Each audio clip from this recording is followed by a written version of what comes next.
श्रीराम समर्थ. सुप्रभात. हिंदू जागृती न्यास व श्री घंटाळी देवी संस्थानच्या प्रभातेवन या कार्यक्रमात डॉक्टर अश्विनी बापटचा सस्नेह नमस्कार. श्री ब्रह्मचैतन्य महाराज गोंधलेकर प्रवचने. 12 मे. कोणत्याही परिस्थितीत वृत्ती स्थिर ठेवावी. अमानित्व हा देहाचा धर्म आहे. दुसऱ्याचा मोठेपणा राखून आपला मोठेपणा वाढवावा. दंभ हा मनाचा धर्म आहे. तो दुसऱ्याला फसवण्याकरता नसावा. स्वतःचे कल्याण करून घेण्यापुरताच दंभ असल्यास हरकत नाही. अहिंसा हा देहाचा आणि मनाचा धर्म आहे. अहिंसा ही हेतूवर अवलंबून असते. वाचेने कोणाचेही मन दुखवू नये आणि देहाने परपीडा करू नये. दुसऱ्याचे दोष सांगणे हे हीनपणाचे लक्षण आहे. लौकिकातला मोठेपणा एका जन्माचा घात करतो, पण दंभ आणि हिंसा अनेक जन्मांचा घात करतात.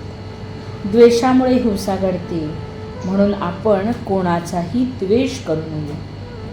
काम क्रोधादी सर्वच विकार भगवंताच्या आड येतात, पण वैर आणि द्वेष यासारखा परमार्थाचा नाश करणारा दुसरा शत्रू नाही. स्वार्थामुळे द्वेष घडतो. स्वार्थ जायला नामासारखे दुसरे साधन नाही. आपली वाचा दुसऱ्याला शिकवण्यासाठी आणि मोठेपणा बाळगण्यासाठी नाही. वाचेने म्हणजे जिभेने बोलता येते आणि खाताही येते.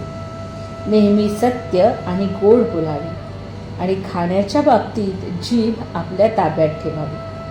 स्वतःची चित्तशुद्धी करून घेऊन संतांचे गुण आपल्या आचरणात आणण्याचा प्रयत्न करावा. अभिमानाचे विष जेथे येते तेथे नामाची आठवण ठेवावी. देवापेक्षा सुद्धा नामाचा महिमा अधिक आहे.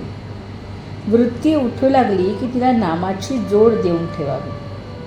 हिरण्यकश्यपूच्या ठिकाणी देखील भगवंत नव्हता असे नाही, पण कुंपण फार वाढल्याने शेत दिसेनासे व्हावे तसे हिरण्यकश्यपूचे झाले. स्वतःच्या ठिकाणी भगवंत आहे हे हिरण्यकश्यपू अभिमानामुळे विसरला.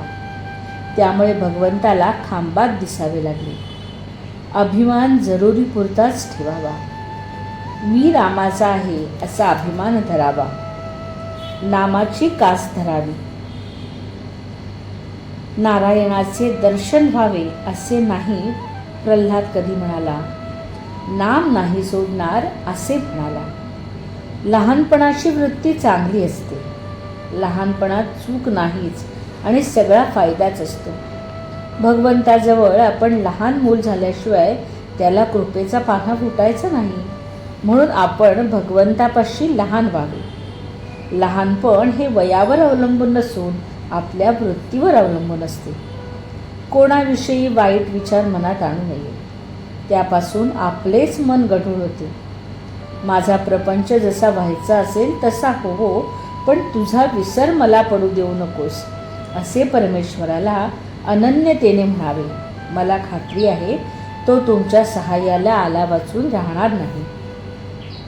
बोधवचन.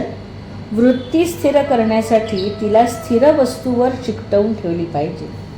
भगवंत ही अशीच एक स्थिर वस्तू आहे. आजचा हिंदू कर्तव्य दिनविशेष. 12 मे आद्य शंकराचार्य जयंती. इसवी सन पूर्व 5व्या शतकात आद्य शंकराचार्यांनी हिंदू धर्म पुनर्स्थापनेचे महान कार्य केले. हिंदू धर्मातील सर्व पंथांचा समन्वय करून पंचायतन पूजा, आखाडे निर्माण, कुंभपर्व अशी अनेक कार्य त्यांनी केली. मंडळी, रामरायाचे आणि श्री घंटाळी देवीचे आशीर्वाद आपल्या कुटुंबावर अक्षय राहो. जानकी जीवन स्मरण. जय जय श्रीराम.